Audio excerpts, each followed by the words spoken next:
नमस्कार, हर हर महादेव। हम इस समय पढ़ रहे हैं यथार्थ गीता और हमारा यथार्थ गीता का दूसरा अध्याय चल रहा है और दूसरे अध्याय का पार्ट 5 हो चुका है। तो पिछले के वीडियो में हम लोगों ने देखा था कि अर्जुन भगवान श्री कृष्ण से प्रश्न करते हैं। 4 प्रश्न अर्जुन ने किया है स्थित प्रज्ञ पुरुषों के विषय में और अपने आज के वीडियो में भगवान श्री कृष्ण अर्जुन के उन्हीं प्रश्नों का उत्तर देंगे। तो चलिए अपने यथार्थ गीता के पाठ को आरंभ करते हैं और देखते हैं कि भगवान श्री कृष्ण अर्जुन के प्रश्नों का क्या उत्तर देते हैं। अर्जुन ने श्री कृष्ण जी से प्रश्न किया था स्थित प्रज्ञ के बारे में कि स्थित प्रज्ञ पुरुष कैसे बोलता है, वह कैसे बैठता है, वह कैसे चलता है।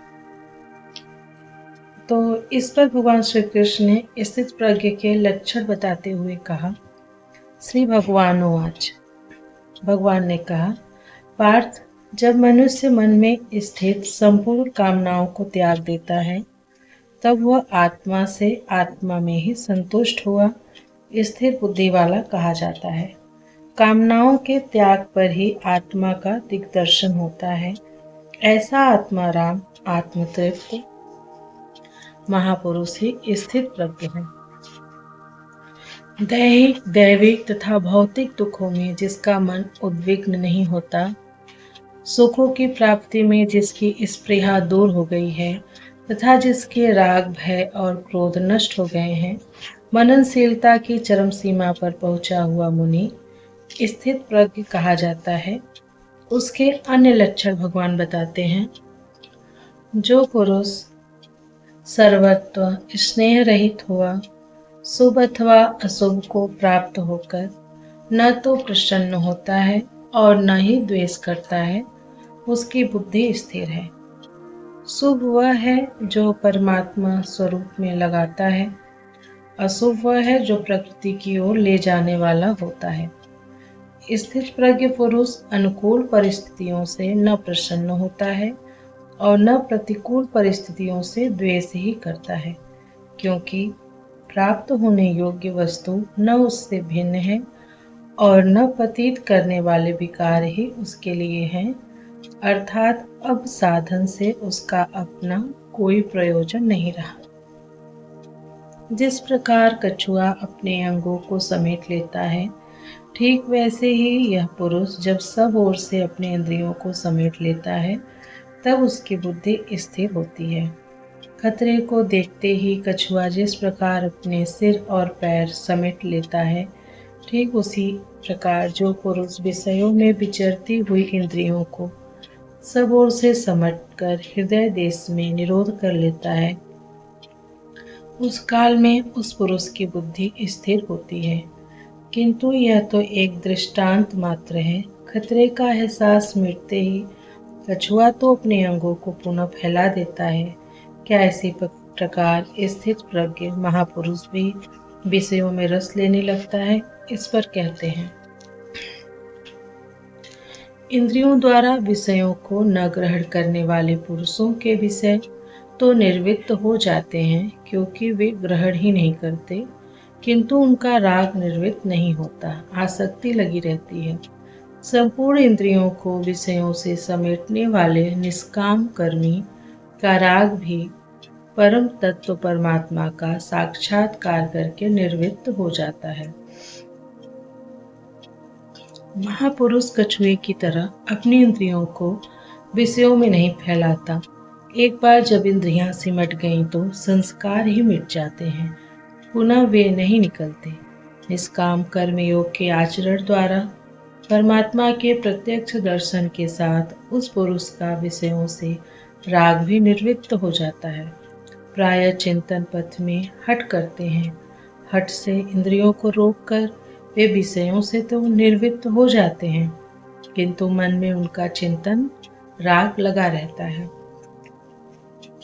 यह आसक्ति परम दृष्टवा परमात्मा का साक्षात्कार करने के बाद ही निर्वृत्त होती है, इसके पूर्व नहीं।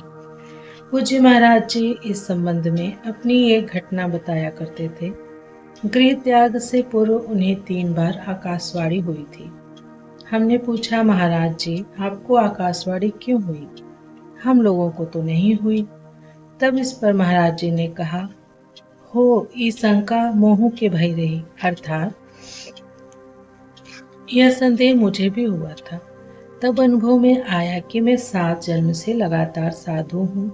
4 जन्म तो केवल साधुओं सा वेश बनाए, तिलक लगाए, कहीं विभूति पोते, कहीं कमंडल लिए विचरण कर रहा हूँ। योग क्रिया की जानकारी नहीं थी, लेकिन पिछले 3 जन्म से बढ़िया साधु हूँ, जैसा होना चाहिए। मुझमें योग क्रिया जागृत थी। पिछले जन्म में पार लग चला था, निर्वृत्ति हो चली थी, किंतु 2 इच्छाएं रह गई थी, एक स्त्री और दूसरी गाजा। अंतर्मन में इच्छाएं थीं, किंतु बाहर से हमने शरीर को दृढ़ रखा। मन में वासना लगी थी, इसलिए जन्म लेना पड़ा। जन्म लेते ही भगवान ने थोड़े ही समय में सब दिखा सुनाकर निर्वृत्ति दिला दी, 2-3 चटकना दिया और साधु बना दिया। ठीक यही बात श्री कृष्ण कहते हैं कि इंद्रियों द्वारा विषयों को न ग्रहण करने वाले पुरुष के भी विषय तो निर्वृत्त हो जाते हैं, किंतु साधन द्वारा परम पुरुष परमात्मा का साक्षात्कार कर लेने पर वह विषयों के राग से भी निर्वृत्त हो जाता है। अतः जब तक साक्षात्कार न हो, कर्म करना है। उर्कछु प्रथम वासना रही, प्रभुपद प्रीति सरिता सो बही। रामचरितमानस। इंद्रियों को विषयों से समेटना कठिन है, इस पर प्रकाश डालते हैं। कौन्तेय, प्रयत्न करने वाले मेधावी पुरुष की प्रमथनशील इंद्रियां उसके मन को बलात् हर लेती हैं, विचलित कर देती हैं। इसलिए उन संपूर्ण इंद्रियों को संयत करके योग से युक्त और समर्पण के साथ मेरे आश्रित हो, क्योंकि जिस पुरुष की इंद्रियां वश में होती हैं, उसी की बुद्धि स्थिर होती है। यहाँ योगेश्वर श्री कृष्ण साधन के निषेधात्मक अवयवों के साथ उसके विधेयात्मक पहलू पर जोर देते हैं। केवल संयम और निषेध से इंद्रियां वश में नहीं होती, समर्पण के साथ इष्ट चिंतन अनिवार्य है। इष्ट चिंतन के अभाव में विषय चिंतन होगा, जिसके कुपरिणाम श्री कृष्ण के ही शब्दों में देखें। विषयों का चिंतन करने वाले पुरुष की उन विषयों में आसक्ति हो जाती है। आसक्ति से कामना उत्पन्न होती है। कामना पूर्ति में व्यवधान आने से क्रोध उत्पन्न होता है। क्रोध किसे जन्म देता है? क्रोध से विशेष मूढ़ता अर्थात अविवेक उत्पन्न होता है। नित्य अनित्य वस्तु का विचार नहीं रह जाता। अविवेक से स्मरण शक्ति भ्रमित हो जाती है, जैसा अर्जुन को हुआ था। गीता के समापन पर उसने कहा, नष्टो मोह स्मृतिर्लब्धा। क्या करें क्या न करें, इसका निर्णय नहीं हो पाता। स्मृति भ्रमित होने से योग परायण बुद्धि नष्ट हो जाती है और बुद्धि नाश होने से यह पुरुष अपने श्रेय साधन से च्युत हो जाता है। यहाँ श्री कृष्ण ने बल दिया है कि विषयों का चिंतन नहीं करना चाहिए। साधक को नाम रूप लीला और धाम में ही कहीं लगे रहना चाहिए।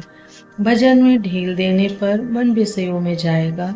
विषयों के चिंतन से आसक्ति हो जाती है। आसक्ति से उस विषय की कामना साधक के अंतर्मन में होने लगती है। कामना की पूर्ति में व्यवधान होने पर क्रोध, क्रोध से अविवेक, अविवेक से स्मृति भ्रम और स्मृति भ्रम से बुद्धि नष्ट हो जाती है। निष्काम कर्म योग को बुद्धि योग कहा जाता है, क्योंकि बुद्धि स्तर पर इसमें विचार रखना चाहिए कि कामनाएं न आने पाए, फल है ही नहीं। कामना आने से यह बुद्धि योग नष्ट हो जाता है। साधन करिए विचारहीन, मन शुद्ध होए नहीं तैसे। विनय पत्रिका में यह कहा गया है। विचार आवश्यक है। विचार शून्य पुरुष श्रेय साधन से नीचे गिर जाता है। साधन क्रम टूट जाता है, सर्वथा नष्ट नहीं होता। भोग के पश्चात साधन वहीं से पुनः आरंभ होता है जहाँ अवरुद्ध हुआ था। यह तो विषयाभिमुख साधन की गति है। स्वाधीन अंतःकरण वाला साधक किस गति को प्राप्त होता है, इस पर श्री कृष्ण कहते हैं, आत्मा की विधि को प्राप्त प्रत्यक्षदर्शी महापुरुष राग द्वेष से रहित वश में की हुई अपनी इंद्रियों द्वारा विषयांचरण विषयों में विचरता हुआ भी अंतःकरण की निर्मलता को प्राप्त होता है। वह अपनी भाव दृष्टि में रहता है। महापुरुष के लिए विधि निषेध नहीं रह जाते, उसके लिए कहीं अशुभ नहीं रहता जिससे वह बचाव करे, तथा उसके लिए कोई शुभ शेष नहीं रह जाता जिसकी वह कामना करे। भगवान के पूर्ण कृपा प्रसाद भगवत्ता से संयुक्त होने पर उसके संपूर्ण दुखों का अभाव हो जाता है, संसार का अभाव हो जाता है और उसे प्रसन्न चित्त वाले पुरुष की बुद्धि शीघ्र ही अच्छी प्रकार स्थिर हो जाती है, किंतु जो योग युक्त नहीं है उसकी दशा पर प्रकाश डालते हैं। योग साधन रहित पुरुष के अंतःकरण में निष्काम कर्मयुक्त बुद्धि नहीं होती। उस अयुक्त के अंतःकरण में भाव भी नहीं होता। भावना रहित पुरुष को शांति कहाँ और अशांत पुरुष को सुख कहाँ। योगी क्रिया करने से कुछ दिखाई पड़ने पर ही भाव बनता है। जाने बिनु न होई प्रतीति। भावना बिना शांति नहीं मिलती और शांति रहित पुरुष को सुख अर्थात शाश्वत सनातन की प्राप्ति नहीं होती। जल में नाव को जिस प्रकार वायु हरण करके गंतव्य से दूर कर देती है, ठीक वैसे ही विषयों में विचरण करती हुई इंद्रियों में जिस इंद्रिय के साथ मन रहता है, वह एक ही इंद्रिय उस अयुक्त पुरुष की बुद्धि को हर लेती है। अतः योग का आचरण अनिवार्य है। क्रियात्मक आचरण पर श्री कृष्ण पुनः बल देते हैं। इससे हे महाबाहो, जिस पुरुष की इंद्रियों के विषयों से सर्वथा वश में की हुई होती हैं, उसकी बुद्धि स्थिर होती है। बाहु कार्य क्षेत्र का प्रतीक है। भगवान महाबाहु एवं आजानुबाहु कहे जाते हैं। वे बिना हाथ पैर के सर्वत्र कार्य करते हैं। उनमें जो प्रवेश पाता है या जो उसी भगवत्ता की ओर अग्रसर है, वह भी महाबाहु है। श्री कृष्ण और अर्जुन दोनों को महाबाहु कहा गया है। संपूर्ण भूत प्राणियों के लिए वह परमात्मा रात्रि के तुल्य है, क्योंकि दिखाई नहीं देता, न विचार ही काम करता है, इसलिए रात्रि सदृश्य है। उस रात्रि में परमात्मा में संयमी पुरुष भली प्रकार देखता है, चलता है, जागता है, क्योंकि वहां उसकी पकड़ है। योगी इंद्रियों के संयम द्वारा उसमें प्रवेश पा जाता है। जिन नासवान सांसारिक सुख भोग के लिए संपूर्ण प्राणी रात दिन परिश्रम करते हैं, योगी के लिए वही निशा है। रमा विलास राम अनुरागी, तजत बमन जिमि जन बड़भागी।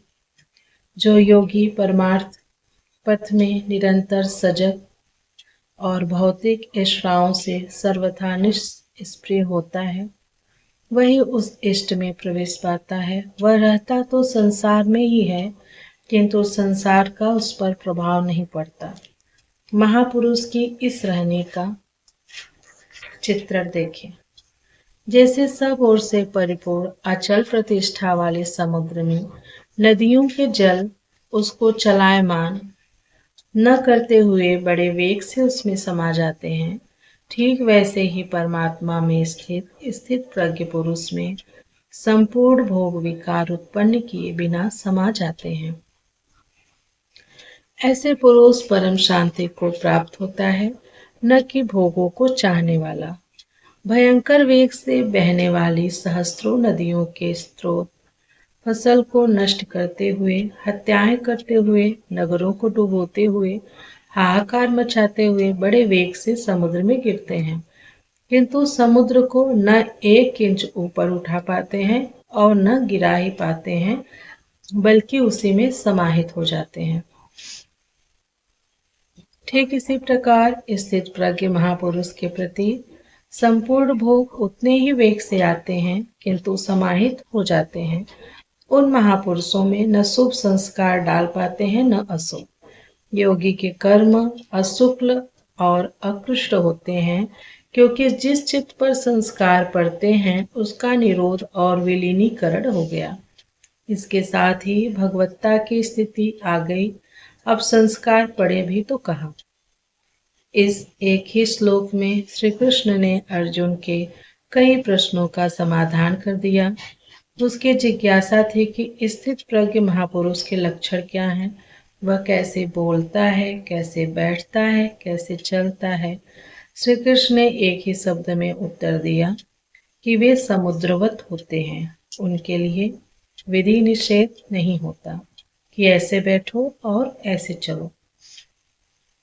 वे ही परम शांति को प्राप्त होते हैं। क्यों? क्योंकि वे संयमी हैं। भोगों की कामना वाला शांति नहीं पाता। इस पर पुनः बल देते हैं, जो पुरुष संपूर्ण कामनाओं को त्याग कर निर्मम मैं और मेरे के भाव तथा अहंकार और स्पृहा से रहित हुआ बरतता है, वह उस परम शांति को प्राप्त होता है जिसके बाद कुछ भी पाना शेष नहीं रह जाता। पार्थ, उपर्युक्त स्थिति ब्रह्म को प्राप्त हुए पुरुष की स्थिति है। समुद्रवत उन महापुरुष में विषय नदियों की तरह समा जाते हैं। वे पूर्ण संयमी और प्रत्यक्षतः परमात्मदर्शी हैं। केवल अहम ब्रह्मास्मि पढ़ लेने या रट लेने से यह स्थिति नहीं मिलती। साधन करके ही इस ब्रह्म की स्थिति को पाया जाता है। ऐसा महापुरुष ब्रह्मनिष्ठ में स्थित रहते हुए शरीर के अंतकाल में भी ब्रह्मानंद को ही प्राप्त होता है। निष्कर्ष, प्राय कुछ लोग कहते हैं कि दूसरे अध्याय में गीता पूर्ण हो गई, किंतु यदि केवल कर्म का नाम मात्र लेने से कर्म पूरा हो जाता हो तब तो गीता का समापन माना जा सकता है। इस अध्याय में योगेश्वर श्री कृष्ण ने यही बताया कि अर्जुन,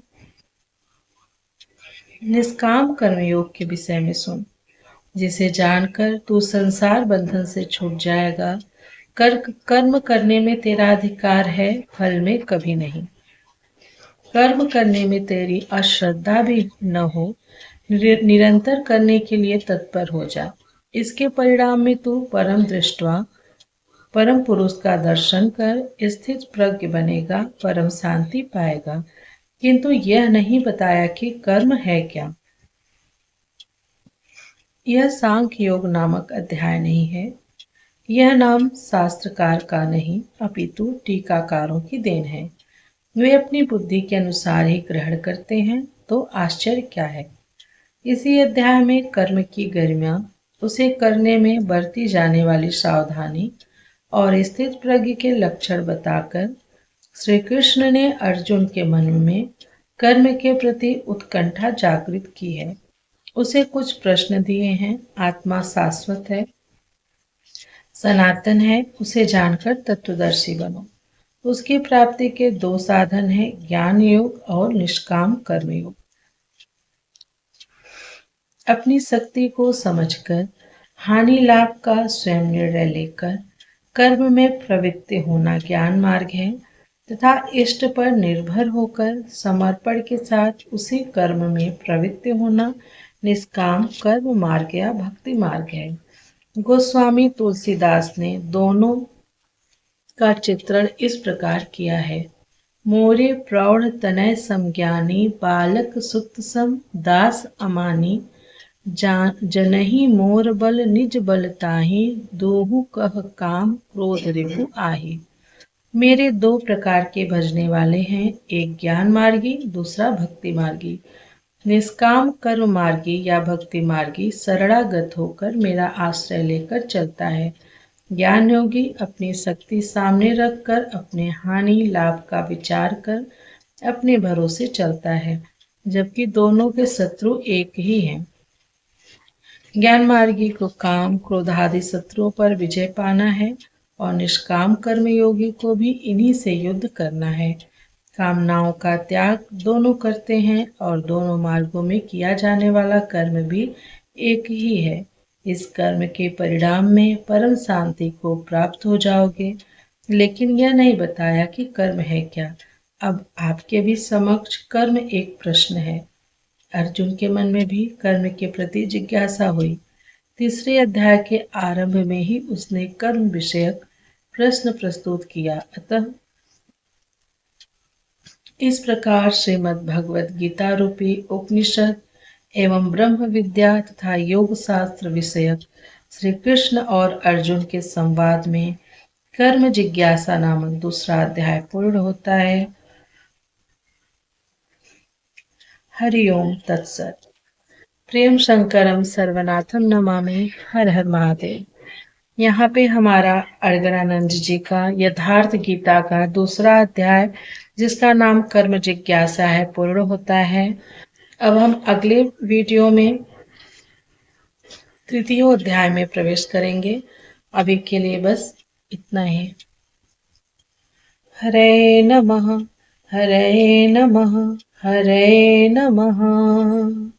ओम नमः पार्वती पतये। हर हर महादेव। मिलती हूँ आप लोगों से यथार्थ गीता के अगले अध्याय में।